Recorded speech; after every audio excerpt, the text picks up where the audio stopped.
Hello guys, in this video we are going to talk about GST exemptions. So మనకి ఎగ్జామ్లో ఇది చాలా important. కొన్ని అమెండ్మెంట్స్ కూడా జరిగాయి. ఒక ఒక 10 పాయింట్స్ దగ్గరలో అమెండ్మెంట్స్ జరిగాయి. సో ఈ చాప్టర్ని చూసుకోకుండా ఎగ్జామ్కి వెళ్ళకండి. So let start.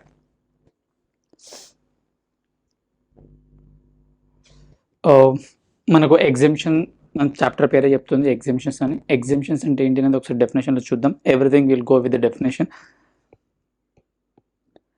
Exempt supply has been defined as supply of any good or service or both which attracts nil rate of tax. So zero rate ekkada padutundo, nil rate of tax ante amount zero lo padutundi, that is also exempt. Or which may be only exempt from tax and includes non taxable supplies. ఇక్కడ non taxable supplies మనము GST first సెషన్లో చెప్పాను. ఎవరైతే దీన్ని కంటిన్యూషన్లో వింటున్నారో వాళ్ళకి ఒక idea ప్రకారం వస్తుంది. కొన్ని రకమైన గూడ్స్ని అవుట్ సైడ్ ద పర్వ్యూ పెట్టారు. They are all non taxable supplies, అంటే అది జిఎస్టీ పర్వ్యూలోకే రావు.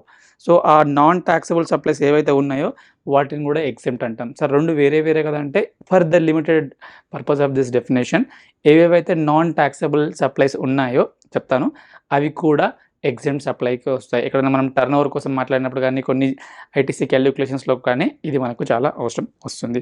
ఏమేమిటి మనం ఆల్రెడీ మాట్లాడుకున్నాం. Petroleum, crude, high speed diesel, motor spirit, natural gas and aviation turbine fuel, ఇవన్నీ నాన్ ట్యాక్సబుల్ సప్లైస్లోకి వస్తాయి. And they are all again included in the exempt supplies. So మనకు exemptions ఎన్ని రకాలుగా ఇస్తారంటే, ఎగ్జెంప్షన్స్ రకరకాలుగా ఇస్తారు. సెంట్రల్ గవర్నమెంట్ నోటిఫికేషన్ ద్వారా ఇష్యూ చేస్తుంది. ఒక్కొక్కసారి కొన్ని అబ్సల్యూట్ ఎగ్జెంప్షన్స్ ఇస్తుంది, కొన్ని కండిషన్స్తో పాటు ఇస్తుంది, కొన్ని పార్షల్గా ఇస్తుంది, కొన్ని ఓన్లీ సర్వీస్ ప్రొవైడర్ని బేస్ చేసుకొని ఇస్తుంది, కొన్ని సర్వీస్ రెసిపియంట్ని బేస్ చేసుకొని ఇస్తుంది, కొన్నిసార్లు ఓన్లీ సర్వీసెస్ని బేస్ చేసుకొని ఇస్తుంది. రకరకాల సర్వీసెస్ ఎగ్జెంప్షన్స్ ఉన్నాయి. మనం వన్ బై వన్ చూద్దాం. ఎగ్జెంప్షన్ టు స్పెసిఫైడ్ యాక్టివిటీస్, అంటే ఇది ఓన్లీ యాక్టివిటీ బేస్డ్ చేసే వాటిపైన కొన్ని ఇస్తారు. అంటే the exemption is purely based upon the type of activity that you are doing. ఎలాంటివంటే గోయింగ్ కన్సర్న్, మనము ఐఎమ్ హ్యావింగ్ ఏ బిజినెస్, ఆ బిజినెస్ని యాజ్ ఇట్ ఈస్గా సేల్ చేస్తున్నాను అంటే what I'm doing, I'm just making one activity, అంటే ఆ activity మొత్తానికి ఎగ్జెంప్షన్ ఇచ్చాడు. అంటే ఇక్కడ the point that is trying to make here is, exemptions ఎన్ని రకాలుగా ఉంటాయంటే యాక్టివిటీ బేస్డ్ పైన ఉండొచ్చు, సర్వీస్ ఇచ్చేవాడి బేసిస్ పైన ఉండొచ్చు, సర్వీస్ రెసిపియంట్ బేసిస్ పైన కూడా ఉండొచ్చు. అట్లాగే services by way of renting of residential dwelling. So మనము ఇంటిని అద్దెకి ఇస్తాం కదా, అది కూడా ఎగ్జెంప్షన్. అంటే అద్దెకి ఇవ్వడం అనేది ఒక యాక్టివిటీ కదా. సో యాక్టివిటీ బేస్డ్ పైన ఈ ఎగ్జెంప్షన్స్ వచ్చాయని అర్థం. Again I'm not telling what are all the exemptions chapter మనం ఇంకా స్టార్ట్ చేయలేదు. ప్రస్తుతానికి ఎగ్జెంప్షన్స్ ఎన్ని రకాలుగా ఇవ్వచ్చు అంటే యాక్టివిటీ బేస్డ్ పైన ఇవ్వచ్చు. Exemption to specified suppliers. Specified suppliers అంటే ఎవరైతే ప్రొవైడ్ చేస్తున్నారో వాళ్ళని బేస్ చేసుకొని కూడా కొన్ని ఎగ్జెంప్షన్స్ ఇవ్వచ్చు. ఎలాంటివంటే గవర్నమెంట్ జనరల్గా ఎప్పుడైతే సెంట్రల్ గవర్నమెంట్ కానీ, స్టేట్ గవర్నమెంట్ కానీ, యూనియన్ టెరిటరీ కానీ, లోకల్ అథారిటీ కానీ ఏదైనా బిజినెసెస్ని 5,000 కన్నా తక్కువ వాల్యూ ఉన్న సర్వీసెస్ని ఇచ్చేసినప్పుడు అవి కూడా ఎగ్జెంప్షన్ కేటగిరీలోకి వస్తాయి. ఇంతకుముందు services by Reserve Bank of India, అంటే రిజర్వ్ బ్యాంక్ ఆఫ్ ఇండియా ఏ సర్వీసెస్ ఇస్తే అవన్నీ ఎగ్జెంప్షన్లను ఉండేది, దాన్ని ఇప్పుడు స్ట్రక్ ఆఫ్ చేశారు. అంటే దాని మీనింగ్ ప్రస్తుతానికి అది ఎగ్జెంప్షన్లో లేదు. ఇప్పుడు మనం ఏం మాట్లాడుకున్నాం, exemption based upon the activity ఒకటి, exemption based upon the service provider, now exemption based upon the recipient. So రెసిపియంట్లో మనం గవర్నమెంట్కి సర్వీసెస్ ఇచ్చినా కానీ కొన్ని ఎగ్జెంప్షన్స్ ఉంటాయి. మళ్ళీ అగైన్ మన కండిషన్స్ చాలా ఉన్నాయి, బట్ రెసిపియంట్ బేసిస్ చేసుకొని కూడా ఎగ్జెంప్షన్స్ ఉంటాయి.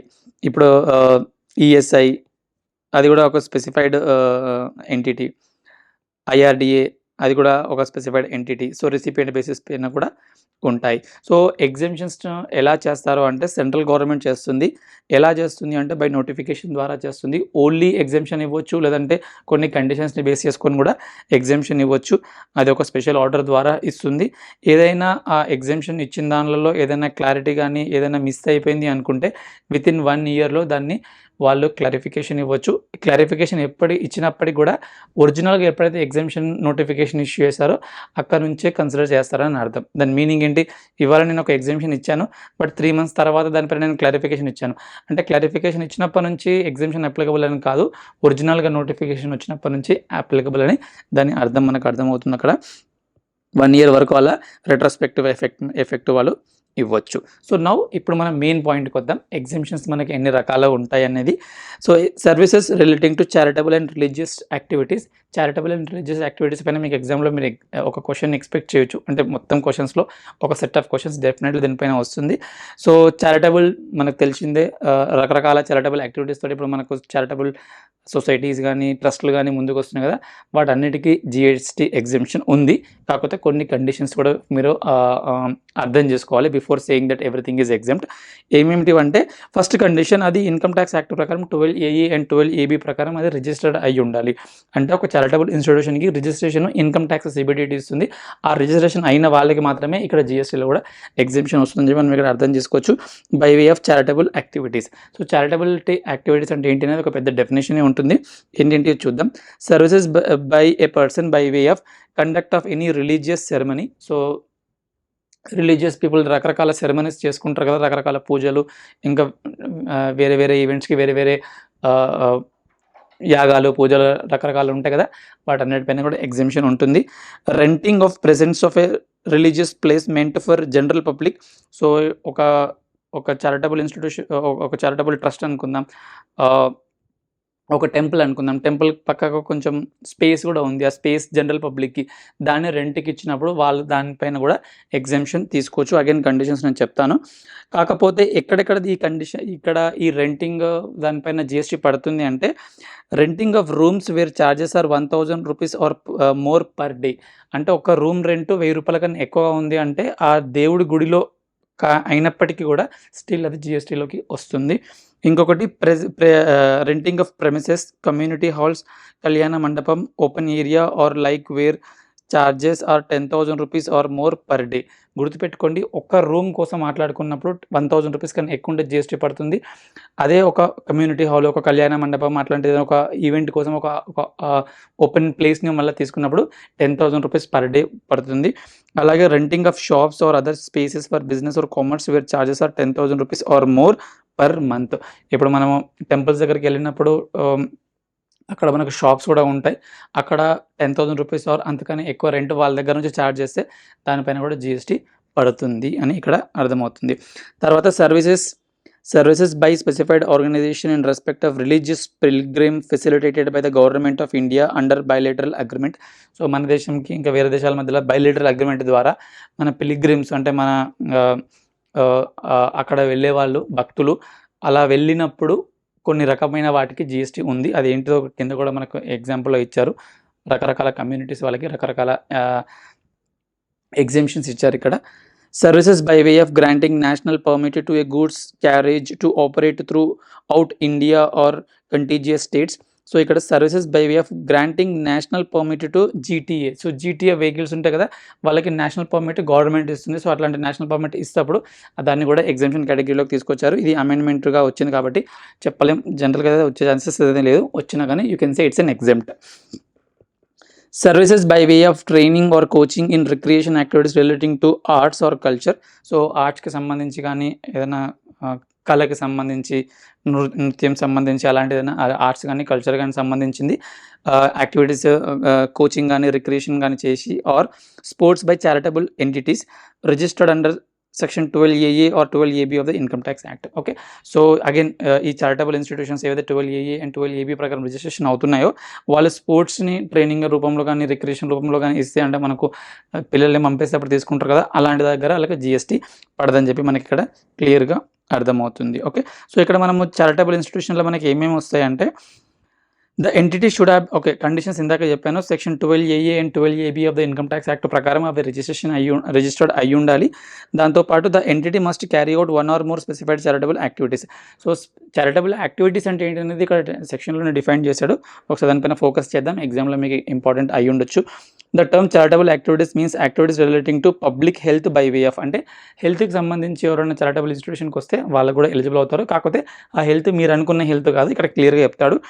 Care or counseling or terminally ill persons or persons with a severe physical or mental disability, persons affected with HIV or AIDS, persons addicted to dependency forming substances such as narcotic drugs and alcohol. So ఇలాంటి పెద్ద పెద్ద వ్యాధులకి సంబంధించి general పబ్లిక్కి మంచి చేయాలని చెప్పి ముందుకు వచ్చిన చారిటబుల్ ఇన్స్టిట్యూషన్స్కి ఇది వస్తుంది. అట్లనే చెప్పి అందరికీ రాదు. అంటే ఎనీవే హెల్త్ సర్వీసెస్ని ఇంకా వేరే నోటిఫికేషన్ నెంబర్ ద్వారా ఎట్లాగో ఎగ్జామ్ట్ ఉంది. బట్ ప్రస్తుతానికి as per the charitable institution యాక్టివిటీస్లోకి మాట్లాడుకున్నప్పుడు ఈ హెల్త్ ఎయిల్మెంట్స్కి మాత్రమే ఉంది. వేరే వాటికి లేదా అంటే దాని కింద లేదు, ఇంకా వేరే ఎంట్రీ అంటారు, ఆ ఎంట్రీ కింద ఉంది. Public awareness of preventive health, family planning are prevention of HIV. So HIV సోకకుండా కానీ, ఫ్యామిలీ ప్లానింగ్ కోసం కానీ, హెల్త్ పాడవకుండా ఏమైనా ప్రివెంటివ్గా ఏమైనా క్యాంప్స్ కానీ కండక్ట్ చేసినప్పుడు వాటిపైన కూడా వాళ్ళకు ఉంది. Advancement of religion, spirituality or yoga. So ఎవరి రిలీజియన్ని వాళ్ళు పెంచుకోవడానికి ఏదైనా అట్లాంటి చారిటబుల్ ఇన్స్టిట్యూషన్స్తో వచ్చిన వాళ్ళకి ఉంటుంది. స్పిరిచువాలిటీ ప్రస్తుతానికి బాగా డిమాండ్లో ఉంది. అండ్ యోగా కూడా టైలర్ తీసుకోదలుచుకోలేదు, అది కూడా డిమాండ్లో ఉంది. సో ఇవన్నిటి వాటి పైన కూడా GST ఎగ్జెంప్షన్ ఉంది. Advancement of educational programmes, skills relating to, అంటే కొన్ని ఎడ్యుకేషనల్ ప్రోగ్రామ్స్ చేస్తున్నారు, వాళ్ళకు కూడా GST ఎగ్జెంప్షన్ ఉంది. ఎడ్యుకేషన్ అంటే ఇప్పుడు నాలాగా క్లాసెస్ తీసుకునే వాళ్ళ కోసం కాదు.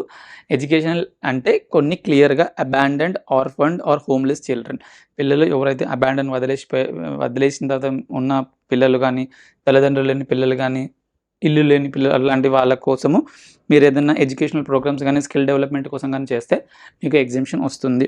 Physically or mentally abused or traumatised persons. So మెంటల్గా ఏదో విషయాలలో, ఫ్యామిలీ ఇష్యూస్లో వాళ్ళు అట్లా ట్రామటైజ్డ్కి అంటే ఆ మనోవేదకి గురయ్యి అలాంటి వాళ్ళ కోసం ఏదైనా మెంటల్ హెల్త్ కోసం కానీ ఇప్పుడు ముందుకు వస్తే వాళ్ళకు కూడా ఈ ఎగ్జెంప్షన్ ఉంటుంది. ప్రిజనర్స్, జైల్లో ఉండే వాళ్ళ కోసము. Persons over the age of 65 years residing in rural area. So ఎవరైతే 65 years కన్నా ఎక్కువ ఉన్నారో వాళ్ళకి మీరు ఏమైనా ట్రైనింగ్ ఇస్తున్నారు, అది సిటీలో ఉన్న వాళ్ళకు, అర్బన్లో ఉన్న వాళ్ళకి కాదు, రూరల్లో ఉన్న వాళ్ళకి మాత్రమే. ఎగ్జామ్లో మీకు కావాల్సుకొని కన్ఫ్యూజ్ చేయడానికి ఇవ్వచ్చు. 65 years తోటి మీరు ఒకటే కాదు, 65 years అయ్యుండి విలేజెస్లో ఉన్న వాళ్ళకు మీరు ఏదైనా ఎడ్యుకేషన్ కానీ, స్కిల్స్ డెవలప్మెంట్ కానీ అట్లాంటిది ఏదైనా మీరు చేసినప్పుడు మీకు ఎగ్జెంప్షన్కి ఎలిజిబుల్ అవుతారు.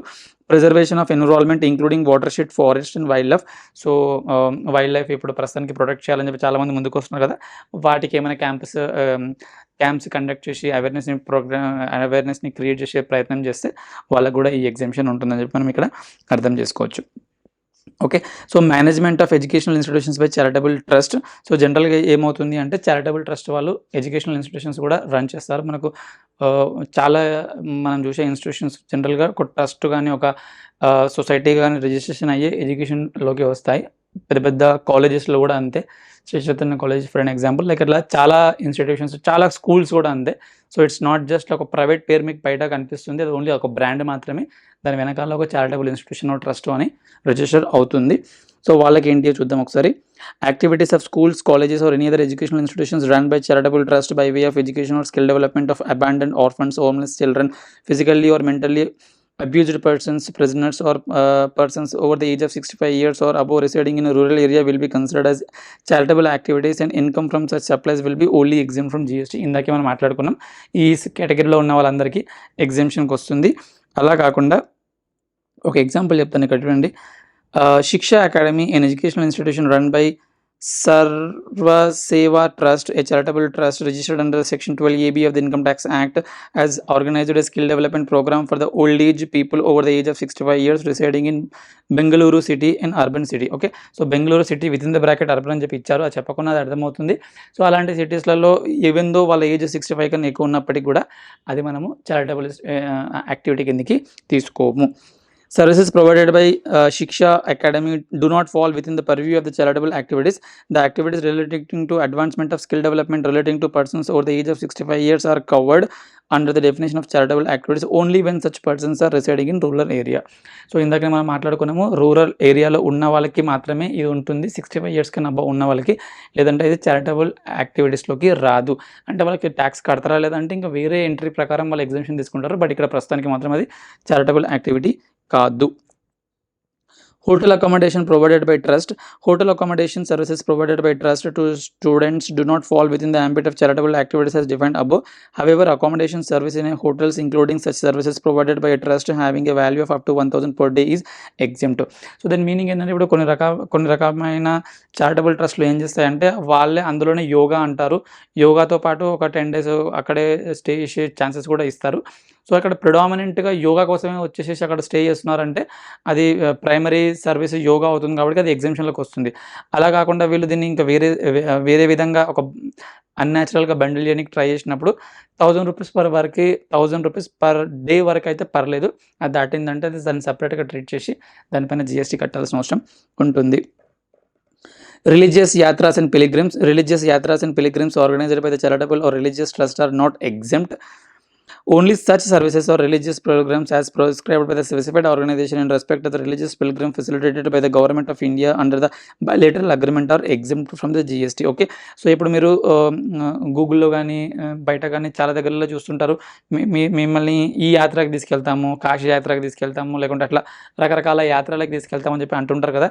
సో అట్లా ప్రతి యాత్రకి అది పిలిగ్రిమ్ అని చెప్పేసి GST ఎగ్జామ్షన్ ఉందని అనుకోకండి. ఓన్లీ గవర్నమెంట్ ఆఫ్ ఇండియా ఒక చెప్పిన ఆర్గనైజేషన్స్ డిసైడ్ చేసిన ఆ యాత్రలకు మాత్రమే, ఆ పిలిగ్రిమ్ స్కీమ్ మాత్రమే ఈ GST ఎగ్జామ్షన్ ఉంటుందని చెప్పి అర్థం చేసుకోండి. ఏమేమిటివంటే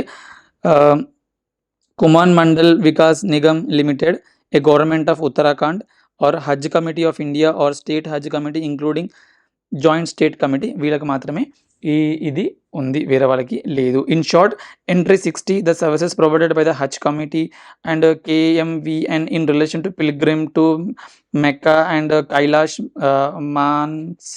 Mansarovar respectively are not liable to GST. మనం ఇందాకే మాట్లాడుకున్నాం, ఈ స్పెసిఫైడ్ ఆర్గనైజేషన్స్ చెప్పిన ఈ యాత్రలకు మాత్రమే GST ఎగ్జామ్షన్ ఉంది, అందరికీ ఇది లేదు. యోగా కోసం ఇందాకనే నేను చెప్పాను, యోగా జనరల్గా అది ఎగ్జామ్షన్ కేటగిరీకే వస్తుంది. అక్కడ స్టే కూడా చేస్తే అది ఇంక్లూడ్ కావాలా వద్దా అంటే ప్రిడామినెంట్ నేచర్ చూడాలి, case to case. So case to case ప్రకారం చూడాలంటే లాస్ట్కి ఏదైనా ఎగ్జామ్షన్ అని అంటారు. ప్రిడామినెంట్గా యోగా కోసమే వస్తున్నారు, స్పిరిచువాలిటీ కోసమే వస్తున్నారు, ఏదో స్టే చేయడం అక్కడ ఒక యాన్సిలరీస్ యాక్టివిటీ తప్ప నేను అక్కడ ఏదో ఆ స్టేని ఎంజాయ్ చేయడానికి కానీ, ఆ స్టేని మెస్మరైజ్ చేయడానికి కానీ రావట్లేదు అని ప్రూవ్ చేస్తే దెన్ డెఫినెట్లీ అది కూడా మీకు ఎగ్జామ్షన్ కేటగిరీకే వస్తుంది. ఇందాక నేను ఎక్స్ప్లెనేషన్లో చెప్పాను. Bhavya Jyoti Foundation, a charitable trust registered under the Section 12AB of the Income Tax Act 1961, has organized a meditation camp for the old age people. GST would be exempt on the same as service, provided the entity registered under Section 12AB of the Income Tax Act. Okay, ఇందాకే మాట్లాడుకున్నాము, ఈ religious కోసం కానీ, spirituality కోసం కానీ, యోగా కోసం కానీ మీరు ఏమైనా క్యాంప్స్ కండక్ట్ చేసినప్పుడు అవి మీకు ఎగ్జామ్షన్ కేటగిరీకి వస్తాయి, ప్రొవైడెడ్ మీరు income tax act 12AA and 12AB ప్రకారం రిజిస్టర్ అయ్యి ఉండాలి.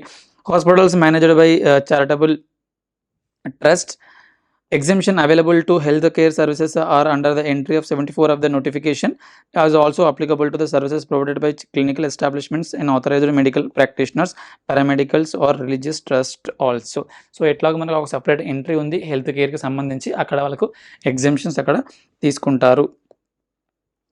Training or coaching in recreation activities, ఇందాకే మాట్లాడుకున్నాం, ఈ ఆర్ట్స్ కానీ కల్చర్ కోసం కానీ అండ్ స్పోర్ట్స్ ఏదైనా చారిటబుల్ ఇన్స్టిట్యూషన్ కండక్ట్ చేసినా కానీ అది which is registered under Section 12AA and 12AB of the income tax act, వాళ్ళందరూ ఎగ్జామ్షన్ని తీసుకోవచ్చు. It is important to note that the exemption with regard to services provided by way of training or coaching in recreation activities relating to sports as A restricted scope. Here said exemption is available only when the said services are provided by a charitable entity registered under Section 12AA and AB of the Income Tax Act. Okay, ఇప్పుడు ఒక cricketer ఉన్నాడు, అతను retire అయిపోయాడు, అతను ఒక coaching centre తీసుకుంటున్నాడు, అతనికి exemption లేదు. ఎవరైతే చారిటబుల్ ఇన్స్టిట్యూషన్స్ ఉన్నాయో వాళ్ళు 12AA ప్రకారం ఆ 12AB ప్రకారం రిజిస్టర్ అయ్యారో వాళ్ళు ప్రొవైడ్ చేసిన ఈ యాక్టివిటీస్కి మాత్రమే ఎగ్జామ్షన్ ఉంది. ఇది మీరు క్లియర్గా అర్థం చేసుకోండి. Manavta Santan, a charitable trust registered under Section 12AB of the Income Tax Act 1961, has organized a basketball training camp for teenagers. GST would be exempt on the same as the services are provided by the entity registered under Section 12AB of the Income Tax Act by way of training or coaching as sports are exempt. ఎందుకంటే మనం రెండు conditions చూడాలి, ఒకటి అది Section 12AA or AB ప్రకారం registration అయ్యి ఉండాలి, అది కూడా ఒక ఈ స్పోర్ట్స్ కేటగిరీలోకి వచ్చే ఐటమ్ అయి ఉండాలి. GST on services provided to charitable trust. So ఇప్పటిదాకా మనం ఏం మాట్లాడుకున్నాం, services provided by charitable trust అనుకున్నాం కదా. ఇప్పుడు మనం services provided to charitable trust అంటే మనలాంటి వాళ్ళు చారిటబుల్ ట్రస్ట్కి ప్రొవైడ్ చేస్తే మనకేమైనా GST ఎగ్జామ్షన్ ఉందా అన్నది ఇక్కడ మనం మాట్లాడుకుంటాం. Services provided to charitable trust or religious trust are not outside the ambit of GST unless specifically exempted. అంటే ఇంకేదో సెక్షన్లో లేకపోతే ఇంకేదో ఎంట్రీలో ఎక్కడైనా మీకు స్పెసిఫికల్గా ఎగ్జామ్షన్ ఇస్తే తప్ప all the services that you are providing to a charitable institution or a trust is taxable or అది జిఎస్టీ పరిధిలోకి వస్తుంది. మళ్ళీ చెప్తాను, చారిటబుల్ ట్రస్ట్ ఆర్ ఇన్స్టిట్యూషన్ కానీ వాళ్ళు సర్వీసెస్ ప్రొవైడ్ చేస్తే, ఇందాక చెప్పిన కండిషన్స్ని ఫుల్ఫిల్ చేస్తే వాళ్ళకి ఎగ్జామ్షన్ ఉంది. కానీ వేరే వాళ్ళు చారిటబుల్ ట్రస్ట్ కానీ ఇన్స్టిట్యూషన్ కానీ సర్వీసెస్ని ప్రొవైడ్ చేస్తే వాటిపైన ట్యాక్స్ పడుతుంది, unless otherwise specifically provided somewhere else in the exemption notification. మనం ఇంకా conduct of any religious ceremony. So religious ceremony అంటే రకరకాల సెరమనీస్ ఉంటాయి, రకరకాల కమ్యూనిటీస్కి రకరకాల సెరమనీస్ ఉంటాయి. అవన్నీ జిఎస్టీ ఎగ్జామ్షన్ కేటగిరీలోకి వస్తాయి. అంటే వాళ్ళు ఎవరు జిఎస్టీ కట్టాల్సిన అవసరం లేదు. Okay, so Ramanand Joshi a priest charges 12,000 for conducting a religious ceremony on the birthday of Ghanshyam's son. The amount charged for the conduct of any religious ceremonies exempted from GST. ఇందాకే మాట్లాడుకున్నాం, ఏదో ఒక ఒకేషన్, ఒక సెరమనీ కోసం ఒక ప్రీస్ట్ 12,000 రూపీస్ ఛార్జ్ చేశాడంట. But ఇది GST పరిధిలోకి రాదు, ఎగ్జామ్షన్ కేటగిరీలోకి వస్తుంది. Renting of precincts or religious places meant for general public. ఇందాక మనం మాట్లాడుకున్నాం, ఒక రిలీజియస్ స్పేస్లో రిలీజియస్ ట్రస్ట్కి ప్రెసెన్స్ అంటే కొంచెం చుట్టుపక్కల ఆ దేవాలయ భూములు అంటారు కదా, అక్కడ మీరు ఏదన్నా ఒక వేరే వాళ్ళకి ఈ ప్రోగ్రామ్స్ కండక్ట్ చేయడానికి, అంటే మ్యారేజెస్ అనుకుందాం ఎగ్జాంపుల్, మ్యారేజ్ కండక్ట్ చేయడానికి ఆ ప్లేస్ని మీరు ఇచ్చినప్పుడు అది ఎగ్జామ్షన్ కేటగిరీకి వస్తుంది. అగైన్ మీరు ఆ 10,000 కండిషన్స్ని చూసుకోండి. అలా కాకుండా ఇదే సేమ్ ప్రెసెన్స్ని మీరు ఇంకేదో పర్పస్ కోసం, ఒక అడ్వర్టైజ్మెంట్ కోసం, ఇంకేదైనా అట్లా out side what ever is given in the section, అప్పుడు మీకు అది ట్యాక్సబుల్ అవుతుంది. ఇది మీరు చాలా క్లియర్గా అర్థం చేసుకోండి. Durgadevi Trust, a religious trust registered under Section 12AB of the Income Tax Act, owns and manages a temple in their locality. It rents the commercial shops located in the presence of the temple for a rent of 10,000 rupees per shop. The consideration so received is liable to GST as such services are exempt only when the consideration is less than 10,000 rupees. So ఒక religious trust ఏం చేసిందంటే shops కోసం 10,000 rupees charge చేసింది. Exactly 10,000 కన్నా తక్కువ ఉంటే exempt, 10,000 are more అంటే అది జిఎస్టీ పరిధిలోకి వస్తుంది. గుర్తుపెట్టుకొని 10,000 కన్నా తక్కువ ఉంటేనే exempt. Sarva Shiksha Foundation, an educational institution registered under Section 12(10) of the Income Tax Act, owns and manages a Gurudwara. It runs the community hall located in the presence of the Gurudwara for a rent of 9,000. So 9,000 per day అంటున్నాడు కాబట్టి ఇది GST పరిధిలోకి రాదని చెప్పి మీరు అర్థం చేసుకోండి. నేను కొంచెం ఫాస్ట్గా వెళ్తున్నాను ఎందుకంటే ఇవి రిపీటెడ్ పాయింట్స్ ఎవరీ అటెంప్ట్లో వచ్చాయి కాబట్టి.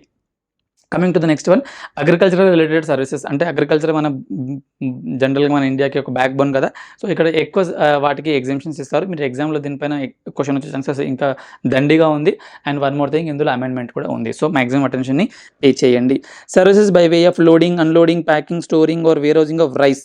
సో రైస్ మన బియ్యం ఉన్నాయి కదా, వాటిని లోడింగ్ ఎక్కించడం కానీ, అన్లోడింగ్ దించడం కానీ, ప్యాకింగ్ మూట కట్టడం కానీ, స్టోరేజ్ ఒక పక్కకు పెట్టడం కానీ, వేర్ హౌసింగ్ దాన్ని స్టోర్ చేయడం కానీ, ఇవన్నీ చేసిన అంటే అవన్నీ ఎగ్జామ్షన్ కేటగిరీలోకి వస్తున్నాయి. బాగా క్లియర్గా గుర్తుపెట్టుకోండి. Services by way of warehousing of minor forest produce. Minor forest అంటే అడవిలో పండే చిన్న చిన్న items. Okay, it's not like ఎర్రచందనం అలాంటివి వెళ్ళకండి. చిన్న చిన్న వాటిని వేర్ హౌస్ చేస్తే అది కూడా ఎగ్జామ్షన్ కేటగిరీలోకి వస్తుంది. ఇది కొంచెం అమెండ్మెంట్ అయింది కాబట్టి వచ్చే ఛాన్సెస్ ఎగ్జామ్లో మంచిగా ఉన్నాయి. Services by way of storage, warehousing of cereals, pulses, fruits, nuts and vegetables, ఇవన్నీ ఎగ్జామ్షన్లోకి వచ్చాయి. కానీ ఇక్కడ నేను చెప్పాల్సిన పాయింట్ ఇది కాదు. అమెండ్మెంట్ ఏమైందంటే కొన్ని ఎగ్జామ్షన్స్ని తీసేశారు. ఏవైతే తీసేశారో దాని నుంచి ఎగ్జామ్లో క్వశ్చన్ వచ్చే ఛాన్సెస్ ఉంటుంది. ఏంటంటే చూద్దాం. స్పైసెస్ అంటే మన మసాలాలు ఉంటాయి కదా, ఆ మసాలాలకు సంబంధించి నువ్వు స్టోర్ చేసినా, వేర్ హౌస్ చేసినా, ఏం చేసినా అది ట్యాక్స్ పడుతుంది. అంటే ఇప్పుడు ఎక్కడెక్కడైతే నేను క్రాస్ చేశానో అవన్నీ ట్యాక్సబుల్ అని అర్థం. ఏమేమి ట్యాక్సబుల్ ఒకసారి చూడండి. Spices, copra, sugar cane, jaggery అంటే వాటిని స్టోరేజ్ చేస్తున్నారు. Raw vegetable fibres such as cotton, flax, jute etcetera, indigo, unmanufactured tobacco, betel leaves, tendu leaves, coffee and tea, వీటన్నిటిపైన జిఎస్టీ పడుతుంది. దీనిపైన క్లియర్గా గుర్తుపెట్టుకోండి. మనకు ముందు ఇవన్నిటిపైన ఇవన్నీ ప్రైమరీ అగ్రికల్చరల్ యాక్టివిటీలు వస్తాయి కాబట్టి వాటన్నిటిని ఎగ్జామ్షన్లోకి పెట్టాడు. బట్ టైంతో పాటు ఇంకా రెవెన్యూ పెంచుకోవాలి, ఇంకా డబ్బులు రావాలి అని చెప్పేసి కొన్ని ఎగ్జామ్షన్స్ని తీసేశారు. ఆ ఎగ్జామ్షన్ తీసేసిన దానిలో spices, copra, sugar cane, jaggery, raw vegetables, fibres such as cotton, flax, jute etcetera, indigo, unmanufactured tobacco, betel leaves, tendu leaves, coffee, tea, ఇవన్నీ ట్యాక్సబుల్ అని మీరు అర్థం చేసుకోవాలి. తర్వాత ఇంకొక అమెండ్మెంట్ జరిగింది. Services by the department of post by way of post cards, inland letters, book post and ordinary post envelopes weighing less than 10 grams. So 10 grams కన్నా తక్కువ, అంటే ముందు యాక్చువల్గా ఇది మొత్తానికి ఎగ్జామ్షన్ కేటగిరీలో ఉండే, దాన్ని కొంచెం ట్విస్ట్ చేసి ఏం చేశారంటే, మీరు ఈ పోస్టులను పంపించుకుంటారు కదా, అది 10 grams కన్నా తక్కువ ఉన్నదాన్ని ఎగ్జామ్షన్ కేటగిరీలో పెట్టారు, దానికన్నా ఎక్కువ ఉన్నదాన్ని ట్యాక్సిబుల్ కేటగిరీలోకి తీసుకెళ్లారని చెప్పి అర్థం చేసుకోవాలి. Services by way of fumigation of in a warehouse of agricultural produce. Fumigation అంటే దాన్ని ఏదో చల్లడం, కొన్ని కెమికల్స్ చల్లాలని అంటారు. ఆ యాక్టివిటీ ముందు ఎగ్జామ్షన్ కేటగిరీలో ఉండేది, ఇప్పుడు ప్రస్తుతానికి అది ట్యాక్సబుల్ కేటగిరీకి వెళ్ళిపోయింది. సో ఎగ్జామ్లో ఒక క్వశ్చన్ వచ్చే ఛాన్స్ ఉంటుంది. సో దిస్ ఈస్ ట్యాక్సబుల్ అని అర్థం చేసుకోండి. Services relating to cultivation of plants and rearing of all forms of animals except the rearing of horses for food, fiber, fuel, raw material or other similar products or agricultural produce by way of. Sir నాకు అంత ఫాస్ట్గా అర్థం కావట్లేదు. అంటే services by relating to cultivation of plants అంటే మొక్కల్ని పెంచే సర్వీసెస్ని ఇచ్చేస్తున్నావు. Rearing of all forms of animals అంటే ఒక రైతుని గుర్తు చేసుకోండి, ఒక పల్లెటూరుని గుర్తు చేసుకోండి. ఆ పల్లెటూరులో ఎలాంటి జంతువుల్ని మీరు పెంచుకోవచ్చు, ఆ అన్ని జంతువుల్ని మీరు పెంచుకుంటే అది ఎగ్జామ్షన్లోకి వస్తుంది. ఎక్సెప్ట్ ఎక్కడెక్కడ రేరింగ్ ఆఫ్ హార్సెస్ని జనరల్గా మనము మన పొలం కోసము, పంటల కోసం అయితే పెంచుకోము. జనరల్గా దాన్ని హార్స్ రైడింగ్ కోసము లేదంటే గ్యాంబ్లింగ్ కోసమే చేస్తారు, కాబట్టి దాన్ని ఈ ఎగ్జామ్షన్ కేటగిరీ నుంచి బయటకు తీసుకెళ్లారు. మళ్ళీ చెప్తున్నాను, మీరు కోళ్ళు పెంచుకున్నారు అనుకోండి, దానిపైన పడట్లేదు, ఇంకేదో జంతువుని పెంచుకున్నారు, ఎందుకంటే అది ఎక్కడో ఒక దగ్గర ఆ ఎకో సిస్టంలో అగ్రికల్చరల్ ప్రొడ్యూస్కి యూజ్ అవుతుందని ఒక ఆలోచన. కానీ రేరింగ్ ఆఫ్ హార్సెస్ అంటే అది హార్సెస్ని పెంచుకోవడము, వాటిని పోషించడము, మెయింటైన్ చేయడము, ఇది బిజినెస్ అవుతుంది, దాన్ని ఇంకేదో పర్పస్ అయ్యి ఉండొచ్చు, అది అగ్రికల్చర్కి రిలేటెడ్ కాదు అని చెప్పి దాన్ని ట్యాక్సిబుల్ కేటగిరీలో పెట్టారు. ఫర్ ఫుడ్ అంటే నువ్వు జంతువుల్ని పెంచుకుంటున్నావు కదా, జంతువుల్ని పెంచుకుని ఫుడ్ కోసం కావచ్చు, ఫైబర్ కోసం కావచ్చు, ఫ్యూల్ కోసం కావచ్చు, రా మెటీరియల్ కోసం కావచ్చు, ఇంకేదైనా ప్రొడ్యూస్ కోసం కావచ్చు. అంటే అది పేడ వేస్తుంది కదా, అది ఒక ఎరువు అవుతుంది. అట్లా రకరకాల పర్పస్ కోసం నువ్వు ఈ రేరింగ్ ఆఫ్ యానిమల్స్ని పెంచుకుంటావు, చూస్తావు. But it's all exempt from GST. Okay, so అందులో ఇంకేమేమి వస్తాయో చూడండి ఒకసారి. Agricultural operations directly related to production of any agricultural produce including cultivation, harvesting, threshing, plant protection and testing. Okay, so agricultural operations అంటే పంటకు సంబంధించిన ప్రైమరీ యాక్టివిటీస్ అన్నింటినీ exemption కేటగిరీలోనే పెట్టారు, వీటిపైన మీకు GST పడదు. Supply of farm labour. Okay, so గడ్డి వీకడానికి కానీ అట్లా రకరకాల వర్కుల కోసము లేబర్ని సప్లై చేస్తారు కదా, దానిపైన కూడా GST పడదు. Process carried out at an agricultural farm including tending, pruning, cutting, harvesting, drying, cleaning, trimming, sun drying, fumigating, curing, sorting, grading, cooling, bulk packaging and such like operations which do not alter the essential characteristics of the agricultural produce but make it only marketable for the primary market. So దాని meaning ఏంటి sir, ఎన్ని ఉన్నాయంటే, అగ్రికల్చర్లో చాలా రకరకాల పనులు చేస్తాం. వాటిని తీయడం కావచ్చు, దానికి స్ప్రే చేయడం కావచ్చు, దాన్ని సార్ట్అవుట్ చేయడం కావచ్చు, దాన్ని ఇంకా ఫ్యూమిగేషన్ చేయొచ్చు, రకరకాలు ఉంటాయి, ఇంకా వర్డ్స్ మనకు అన్ని కరెక్ట్గా తెలియదు. సో అట్లా నువ్వు అగ్రికల్చరల్ ఆ పంటకు సంబంధించి ఇంక ఏ యాక్టివిటీ చేసినా, కాకపోతే ఏ యాక్టివిటీ అయినా అయి ఉండొచ్చు, కానీ అది ఒక ప్రైమరీ యాక్టివిటీ అయి ఉండాలి. అది ఓన్లీ దాన్ని ప్రైమరీ మార్కెట్ వరకు అంటే సెకండరీ మార్కెట్ వరకు తీసుకెళ్ళడానికి అయ్యేంత వరకు చేసే యాక్టివిటీ అయి ఉండాలి. అంటే ఇప్పుడు రైస్ నుంచి నువ్వు ఏదో ఒక పౌడర్ తీస్తున్నావు, లేదంటే ఆలు నుంచి దాన్ని నువ్వు చిప్స్ అమ్ముకుంటున్నావు. చిప్స్ కూడా నేను అగ్రికల్చరల్ ప్రొడ్యూస్ అని అనలేవు కదా, చిప్స్ కాదు. టమాటో ఉంది, టమాటో అగ్రికల్చరల్ ప్రొడ్యూస్ అందరికీ అర్థమవుతుంది. ఆ టమాటో నుంచి టమాటో కెచప్ చేస్తున్నావు, ఆ టమాటో కెచప్ని నేను అగ్రికల్చరల్ ప్రొడ్యూస్ అని అనలేము, అది సెకండరీ ఐటమ్ అవుతుంది. అంటే నువ్వు ఆ ప్రైమరీ యాక్టివిటీస్ని దాన్ని సార్ట్అవుట్ చేసే వరకు, వేరోజ్ చేసే వరకు, దాన్ని మినిమం బయటికి తీసుకొచ్చి ఒక అమ్మే స్థితికి తీసుకొచ్చే వరకు నువ్వు ఏం చేసినా సరే, అది ఏ పేరైనా అయి ఉండొచ్చు, అవన్నీ మీకు అగ్రికల్చరల్ ప్రొడ్యూస్ కిందకే వస్తాయి, అగ్రికల్చరల్ యాక్టివిటీస్ కిందకే వస్తాయి. అవన్నీ వాటిపైన మీకు GST పడదు. ఇంకా వేటిపైన పడదంటే renting and leasing of agro machinery and vacant land with or without structure incidental to it. So మనకు అగ్రో మిషనరీ అంటే రైతులకు సంబంధించిన కొన్ని మిషనరీని కొంతమంది కొనుక్కొని దాన్ని రెంట్ కూడా ఇచ్చుకుంటారు. సో రెంట్కి ఇచ్చినప్పుడు ఆ రెంట్ పైన GST పడుతుందంటే రెంట్ ఇస్తే సప్లై, కానీ ప్రస్తుతానికి GST వద్దు, అది రైతులే వాడుకుంటున్నారు, దానిపైన ఇంకా GST కంప్లైంట్స్ బర్డెన్ వాళ్ళపైన వద్దు అని చెప్పేసి. అలాగే మనకు వేకెంట్ ల్యాండ్ని కూడా మీరు రెంట్కి ఇచ్చుకుంటారు, దానిపైన కూడా అంటే అది అగ్రికల్చర్కి సంబంధించి, దానిపైన కూడా GST పడదని చెప్పి మీరు అర్థం చేసుకోవాలి. Loading, unloading, packing, storing, warehousing of agricultural produce. అంటే ఇందాక మనం రకరకాల పంటల కోసం మాట్లాడుకున్నాం కదా, రకరకాల యాక్టివిటీస్ కోసం.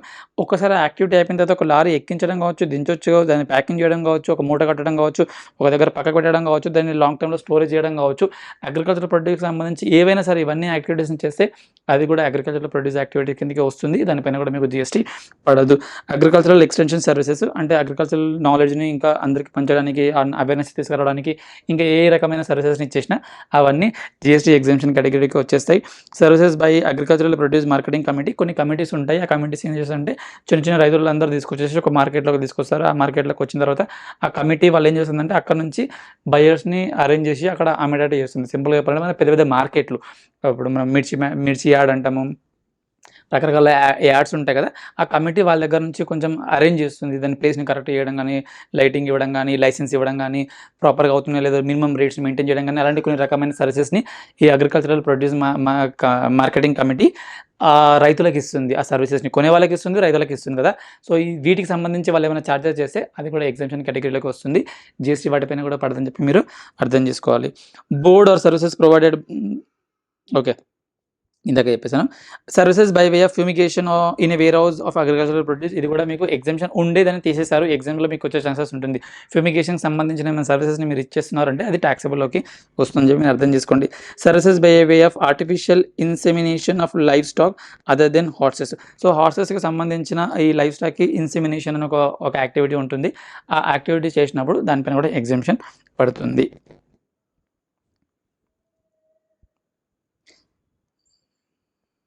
ఇవి ఒకసారి చూసుకోండి. బట్ నేను చెప్పాల్సినంత చెప్పేశాను. అగ్రికల్చర్కి సంబంధించిన ప్రతి యాక్టివిటీ పైన ఎగ్జామ్షన్ ఉంటుంది. కానీ అది ఒక ప్రైమరీ యాక్టివిటీ వరకే అయ్యి ఉండాలి. సెకండరీ యాక్టివిటీ అయ్యింది అంటే వాటిపైన జిఎస్టీ పడుతుంది. దీనిపైన మీరు డెఫినెట్లీ ఎగ్జామ్లో ఒక క్వశ్చన్ని ఎక్స్పెక్ట్ చేయొచ్చు. Process which alter the essential characteristics of the agricultural produce, అంటే మన ప్రైమరీ అగ్రికల్చరల్ యాక్టివిటీ ఉంది కదా, దానికి సంబంధించిన ఏం చేసినా దాని రూపురేఖలు మారుతున్నాయి అంటే అది సెకండరీ యాక్టివిటీలకు వెళ్ళిపోతుంది. దానిపైన జిఎస్టీ ఎగ్జామ్షన్ ఉండదు. ఎగ్జాంపుల్ ఒకసారి చూద్దాం. For instance potato chips or tomato ketchup are manufactured through process which are alter the essential characteristics of farm produce, that is potato and tomatoes. So టమాటోలు ఒరిజినల్గా నేచురల్గా పండినాయి. దాన్ని నువ్వు సార్ట్ అవుట్ చేసి, వేర్ హౌస్ చేసి, ఇంకే గ్రేడింగ్ చేసి ఏది చేసినా ఎగ్జామ్షన్ ఫైన్. కానీ దాన్ని నువ్వు ఉడకబెట్టి, దాన్ని తోలు తీసి, దాన్ని చిప్స్ చేసి, ఫ్రై చేసి, ప్యాకెట్లకు వేసి అదంతా సెకండరీ అయిపోయింది కదా. సో దానిపైన ఎగ్జామ్షన్ ఉండదు. కెచప్ కూడా సేమ్ లాజిక్తోనే చెప్పొచ్చు. Process which makes agricultural produce marketable in the retail market. The processes of grinding, stirring, extracting, packaging in retail packs of agricultural produce which make the agricultural products marketable in the retail market would not be covered in this entry. Only such processes are covered in this entry which makes agricultural produce marketable in the primary market. So primary market ante ఇప్పుడు tomato example చెప్పాను కదా, టమాటాని నువ్వు అమ్మడానికి వరకు నువ్వు ఏమేమి చేస్తావు అది మొత్తం ప్రైమరీ మార్కెట్. దాని loading, unloading, packing, warehousing ఇవన్నీ. కానీ ఒక్కోసారి టమాటో వెళ్ళిన తర్వాత వాడు ఇంకా దాన్ని ఏదో సెకండరీ మార్కెట్లో అమ్ముకోవడానికి ఏం చేసినా అది ఈ ఎగ్జామ్షన్ కేటగిరీలోకి రాదు అని చెప్పేసి మీరు ఇక్కడ అర్థం చేసుకోండి.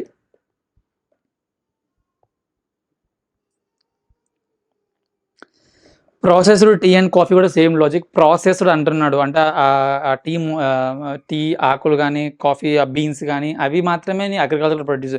దాన్ని నువ్వు మ్యానుఫ్యాక్చరింగ్ చేసి, మనకు గుర్తుందా ఇన్కమ్ ట్యాక్స్లో రూల్ A7A 7B 8 అని ఉంటుంది. 40% agricultural, 60% non agricultural, same concept. నువ్వు కొంచెం మ్యానుఫ్యాక్చరింగ్ దాన్ని చేస్తున్నావు, దాన్ని టీ లీవ్స్ని తీసుకొచ్చి దాన్ని టీ పొడి వరకు తీసుకొచ్చావు అంటే అది సెకండరీ యాక్టివిటీ అయిపోతుంది. దానిపైన జిఎస్టీ ఎగ్జామ్షన్ ఉండదని చెప్పి మీరు అర్థం చేసుకోండి. ఈ జాగరీ, పల్సెస్ కూడా అంతే. ఆ బెల్లం అవన్నీ వచ్చింది కూడా మొత్తము మీకు ట్యాక్స్లోకే వెళ్ళిపోతుంది. Similarly processing of sugar cane into jaggery changes the essential characteristics, thus jaggery is also not an agricultural produce. So బెల్లం అగ్రికల్చరల్ ప్రొడ్యూస్ కాదు, మన షుగర్ కేన్ చెరుకు అది మాత్రమే అది అగ్రికల్చర్ ప్రొడ్యూస్ అవుతుంది. సో దానిపైన మాత్రమే ట్యాక్స్ పడదు. ఈ జాగరీ పైన, ఈ బెల్లం పైన పడుతుంది. Pulses commonly known as a dal are obtained after dehusking or splitting or both. The process of dehusking or splitting is usually not carried out by farmers or at a formal level but by the pulse millers. So ఇప్పుడు మనము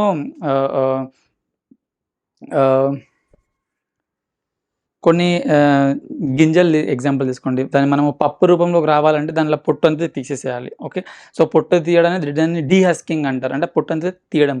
అది జనరల్గా farmers చేయరు, ఒకటి farm land దగ్గర చేయరు, దాన్ని ఒక డీలర్స్ సపరేట్గా చేసుకుంటారు. ఓకే, సో ఆ సపరేట్గా చేసినప్పుడు దాన్ని మనం ప్రైమరీ యాక్టివిటీ అనలేము, దాన్ని సెకండరీ యాక్టివిటీ అని అంటాము. Therefore, pulses, that is de-husking or split, are also not agricultural produce. However, whole pulse grains such as whole gram, rajma, etc. are covered in the definition as agricultural produce. అంటే డైరెక్ట్గా మనకు శనగపప్పు అట్లాంటివి ఒక పప్పు నుంచి వస్తున్నది, దాన్ని డీహస్కింగ్ చేసిన తర్వాత వచ్చినవి అయితే అది ప్రైమరీ యాక్టివిటీస్లో రాదు. అలాగే డైరెక్ట్గా వచ్చే ఏ ఐటమ్ అయినా కానీ అది ప్రైమరీ యాక్టివిటీకి వస్తుంది.